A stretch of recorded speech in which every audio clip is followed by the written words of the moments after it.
Today we're heating our loop to red hot, and then we are counting to 10, 1001, 1002, 1003, 1004, 1005, 1006, 1007, 1008, 1009, 1010, capturing a drop of water and putting it on the slide. We're going to then plane the lid, plane the lip. Going uphill, we're going to brush the auger slightly, about center way, as early as you possibly can on the loop. Okay, mix it in the water.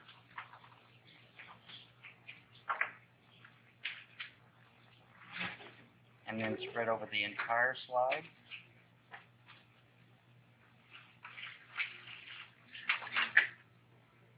Air dry. While you're air drying, you can keep your loop to red hot again. Get rid of everything in it.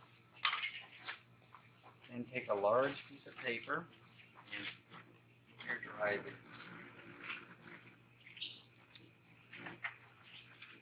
Once the center is completely air dry, and it will take a few minutes, you're going to pass it through the middle of the flat until it's extra warm.